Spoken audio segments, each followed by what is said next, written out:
Hello student, welcome to equator academy Dehradun. और मैं आप लोग लाया हूँ एक छोटा सा हिस्ट्री से एमसीक्यू, जो मुझे लगता है कि आपके एग्जाम में कुछ क्वेश्चन से आ सकते हैं।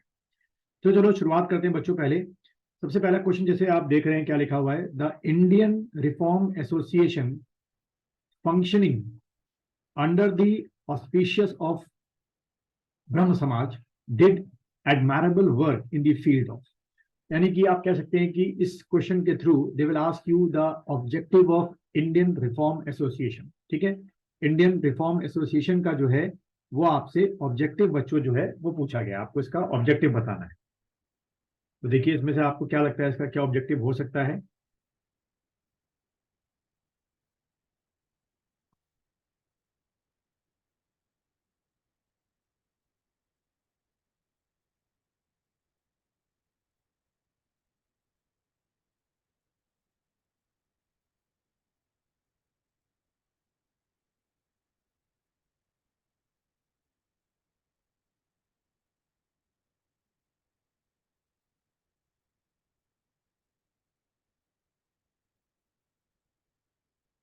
चलिए इसके आंसर की बच्चों मैं अगर बात करूं कि इसका आंसर क्या है, तो इसका जो आंसर है बच्चों, जो इंडियन रिफॉर्म एसोसिएशन था वो मेन तौर पे किसके लिए, रीसेटलमेंट ऑफ विडोज के लिए जो है वो काम करता था।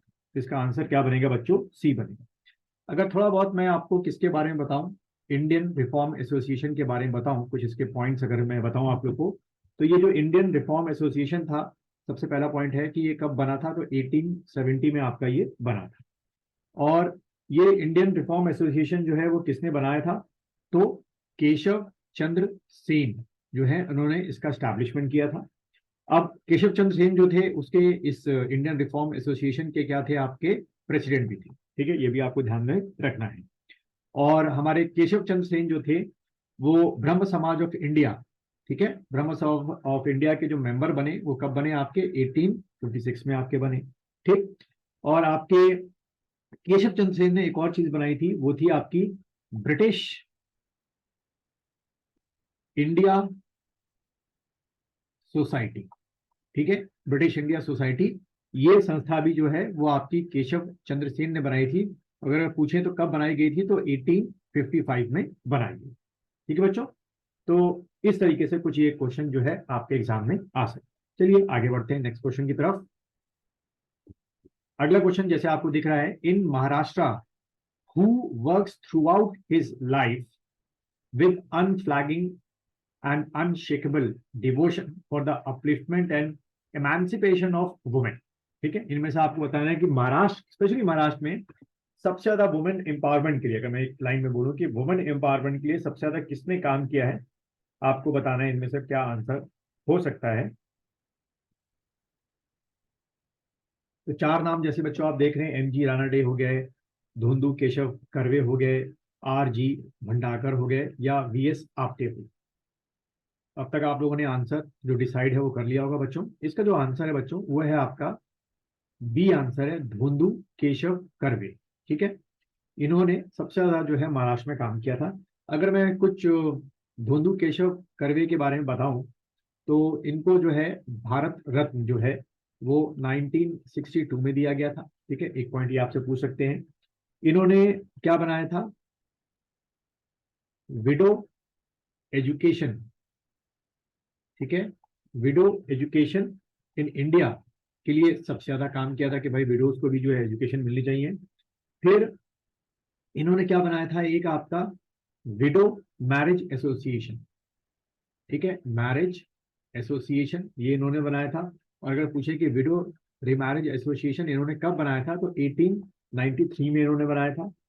फिर इन्होंने ही हिंदू विडोज के एजुकेशन के लिए जो है 1896 में जो है वो क्या खोले थे, एजुकेशनल इंस्टीट्यूशंस खोले थे। और धुंधु केशव कर्वे की जो ऑटोबायोग्राफी है उसका नाम भी पूछ सकते हैं आपसे, तो आत्म मवरिता।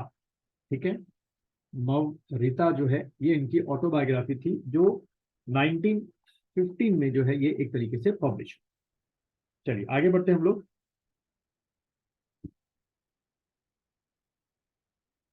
अगला क्वेश्चन जैसे आपको आपकी स्क्रीन पे दिख रहा होगा, in the field of social reform the main contribution of धोंदू Keshav Karve, ये आंसर आप लोग निकाल लेंगे क्योंकि इसका आंसर मैं पहले बता चुका था आप लोग को, तो ये अब आपके लिए आसान होगा आंसर निकालना।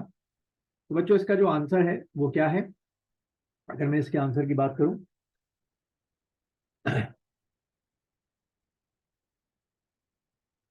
पढ़िएगा आंसर, सोचिए क्या हो सकता है।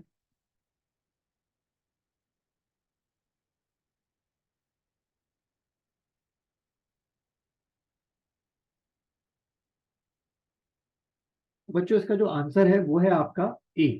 ठीक है, open a window sorry widows home at Pune, started India first women's university at Pune, बिल्कुल सही है, founded the Nishkam Karma Math to train social worker for women's in emancipation. ठीक है, तो ये तीनों के तीनों काम जो है आप रट्टा मार रहे हैं, कहीं ना कहीं एग्जाम में आपके आ सकते हैं।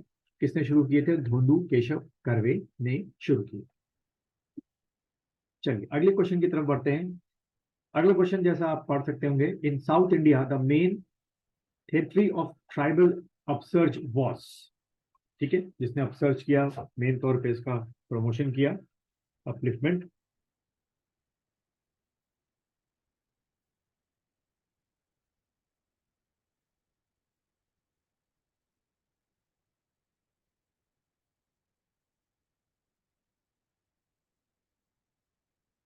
चलिए बच्चों इसका जो आंसर है वो है आपका विशाखापट्टनम। अगला क्वेश्चन देखेंगे आप लोग, the servant of India society aimed, इसके बारे में आपने सुना होगा सर्वेंट ऑफ इंडिया सोसाइटी के बारे में, कि सर्वेंट ऑफ इंडिया सोसाइटी जो है वो कब बनी थी बच्चों, 1905 में बनाई गई थी। और किसने आपकी बनाई थी सर्वेंट ऑफ इंडिया सोसाइटी, तो आपको याद रखना है गोपाल कृष्ण जो गोखले थे, उन्होंने जो है ये सर्वेंट ऑफ इंडिया सोसाइटी जो है बनाई थी। और इस सर्वेंट ऑफ इंडिया का एम पूछा गया आपसे।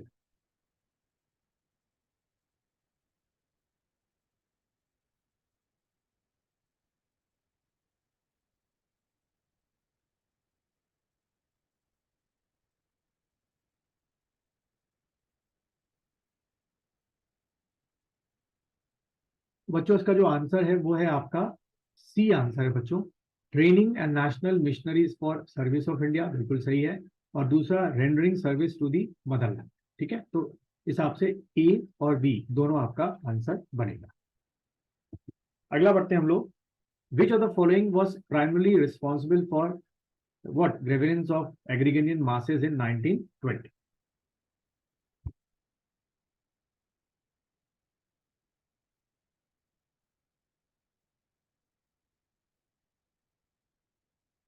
कि क्यों उस समय एग्रीगेरियन में काफी जो है आपके मूवमेंट चलने शुरू हो गए थे, कि क्या वजह रही होगी।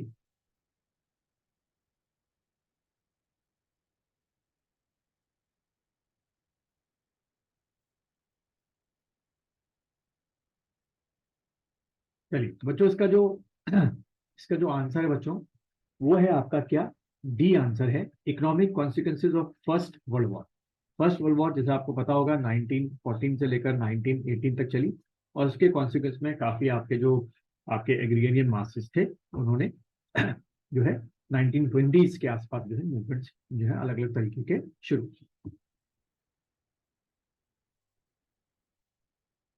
नेक्स्ट क्वेश्चन जैसे आपको आपकी स्क्रीन पे दिख रहा होगा, what was the common source of strength to the agrarian agitation and non cooperation movement of 1920s, यानी कि 1920 से लेकर 30 के बीच में क्या वजह थी या क्या सोर्स था कि बहुत सारे एग्रीगेरियन मूवमेंट चले और नॉन कॉपरेशन मूवमेंट को एम्पावरमेंट मिले।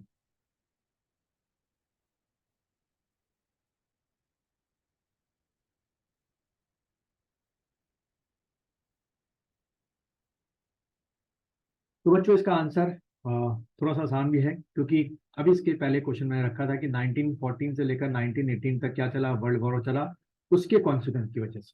तो बच्चों इसका जो आंसर है वो आपका क्या होगा, इकोनॉमिक डिस्ट्रेस। इकोनॉमिक डिस्ट्रेस की वजह से इन्फ्लेशन बहुत ज्यादा बढ़ गया था, बहुत ज्यादा अनक्वालिटी आ गई थी, तो ये दो मूवमेंट उनका एक कॉन्सिक्वेंस आप मान सकते हैं। अगला क्वेश्चन जैसे आप देख लेंगे, which of the following reasons was specially affected by agrarian agitation for reforms of tenancy law, इस लॉ में टेनेंसी लॉ में ड्यूरिंग 1920-21।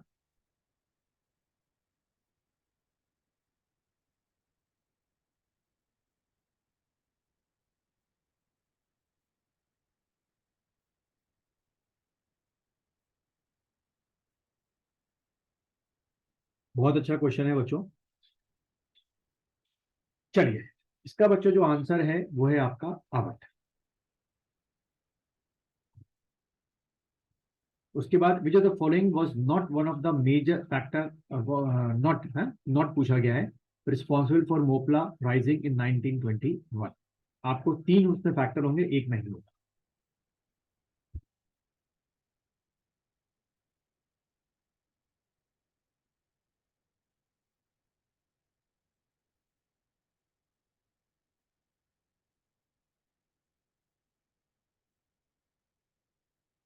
चलिए बच्चों, इसका जो आंसर है वो है आपका ए, सोशल डिसेबिलिटीज। वो रीजन नहीं था मोपला का। और लास्ट क्वेश्चन आप देखेंगे आपकी स्क्रीन पे मैंने रखा है, the immediate effect of Moplah outrageous of 1921 was.